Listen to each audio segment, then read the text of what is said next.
Hello, guys, and welcome back to the I Do Wedding Marketing podcast. If this is your first time here, thank you so much for coming. My name is Nina Adio. I'm the owner of I Do Wedding Marketing and quite obsessed with social media and weddings. So it all marries together. Ooh, pun intended for this career path that I've chosen.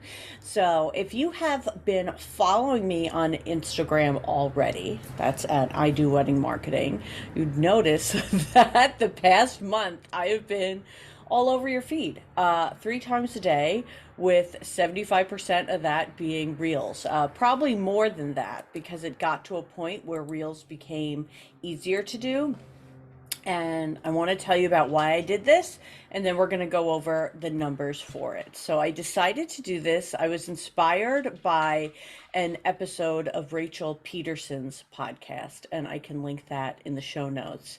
And in her podcast, she spoke about how when she started to see some huge regrowth on her channel or on her Instagram, because it already was very big, it was when she was posting 3 times a day and 75% were reels. And she did this for more than 1 month, let me say. I believe she said it was 3. So I just did it for 1 month now. It's like, let's get the data in for 1 month and then see what we want to do with this. And that's what made me want to do it. What also made me want to try this was there is this elusive feeling that if you just keep posting reels, that all it takes kind of is one reel to go viral and then that's it. And I wanted to kind of explore that, see if that is worth chasing. So I'll get into my opinions on that, and I'll tell you the experience I've had with having a client's account go viral, over 1 million watches, and I'll tell you what that did for the account in the end. But first, I'm going to be pulling up my stats to really look at what happened here, and was this worth the effort.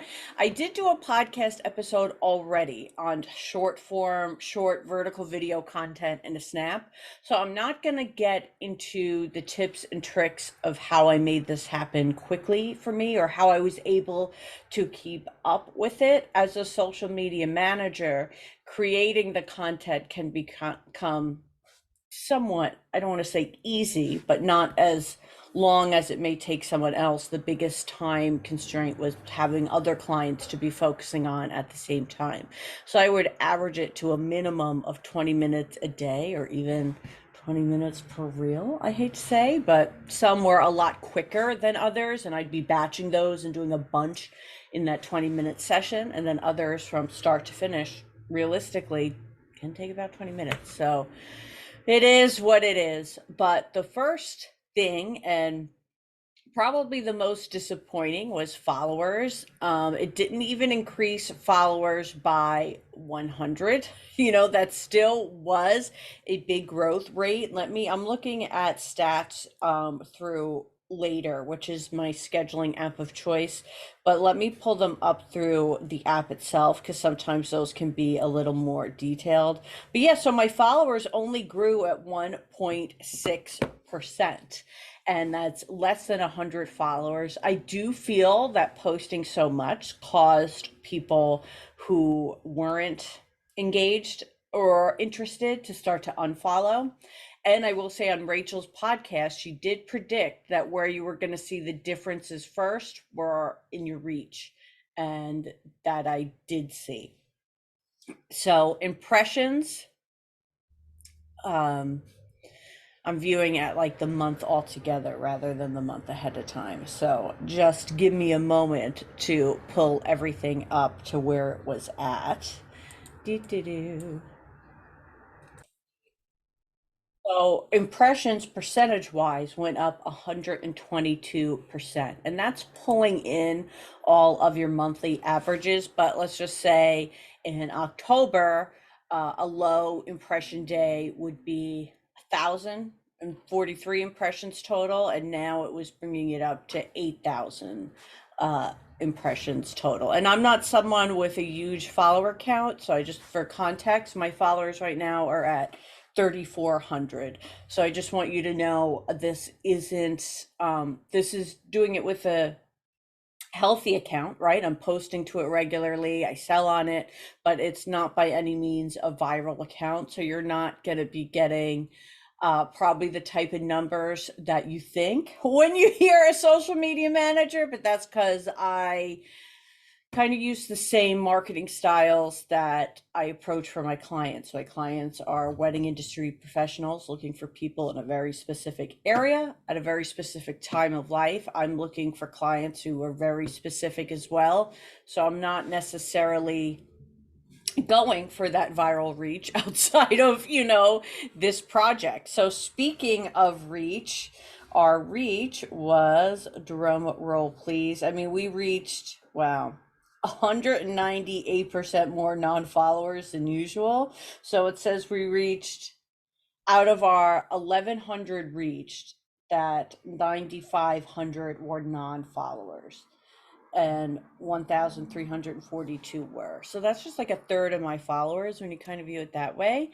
But the non-follower reach was really good. So that's not, without using any ads. So that's kind of exciting to think about, right? That you can, by doing this, we'll call it very healthy posting, that you could reach a lot of people.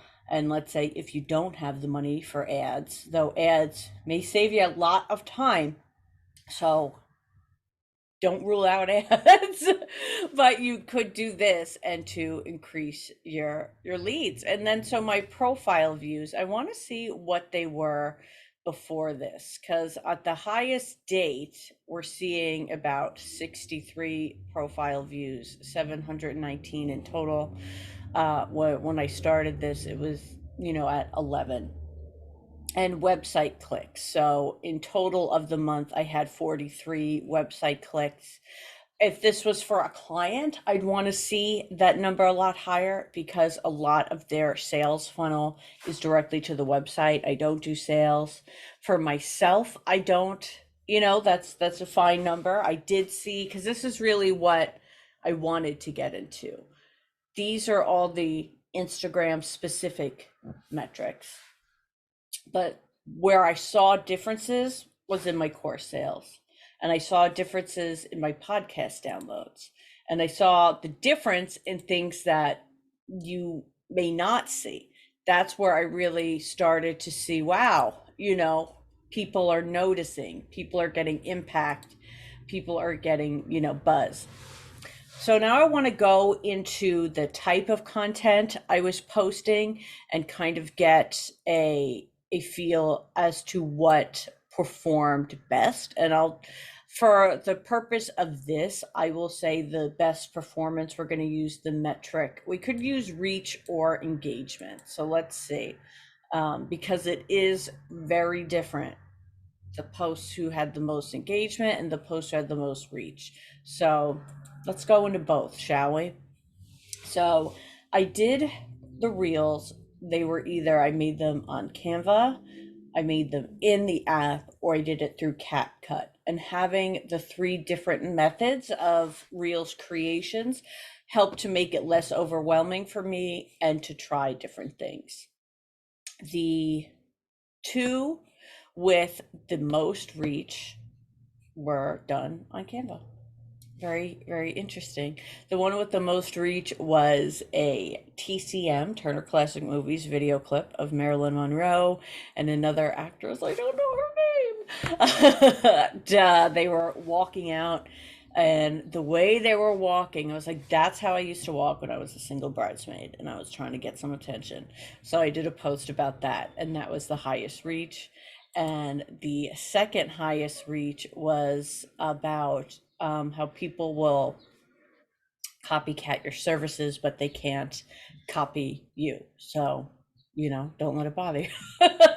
And those were my highest reached performances. My highest engagement one was one that had a photo of myself as the cover, and then it was a video of Buster and I saying, to the six of you that like all our stuff, thank you, we do it for you. And it was really fun because lots of people left really nice comments saying, we actually love your stuff, thank you. And that was so fun. I didn't think that would happen, but alas, it did. And the second highest engagement was actually one I posted yesterday. So already in just the one day, it's getting traction, and it's one of a wedding gift I received from a friend of Polaroids from my whole engagement experience. I thought I really wanted, this is the reel I wanted to go viral, guys. And I think some mistakes I made with it was I got like a little too attached to what I was recording, and it wasn't quick enough. I was staying on the content too long. And I think that's a mistake we make as someone who's, when you're creating content for what you make. Because I'll notice when I deliver content to vendors, they will say it's too quick, it's too quick. And it's like, yes, it's quick for a reason. We have 6 seconds. Like it's quick because people aren't going to stay on this one shot of your fireplace all day. And I'll try, and I'll try and say it over and over. But I did it myself. I did it myself here because I wanted more of the pictures. So that is just something to keep in mind when you are creating. Right now, the shorter reels do tend to, do better, and you're not going to lose people if you have one clip that's kind of going on for too long. Another aspect I noticed while that isn't necessarily a stat, I could have tracked it, I suppose, but that I started hearing from more people. I always encourage people in my messaging, whether it's on the podcast or in my content, to reach out. Let's talk, let's have a conversation. But I started to hear from more people during this month, and perhaps that's because with posting more, they are starting to get to know me better. So that was another benefit of this posting spree that we did. Now I want to get into my client's post that did go viral, and then we'll use that to discuss what I think you should take away from this. Okay, so this reel, for starters, has now like destroyed her analytics because it did so well.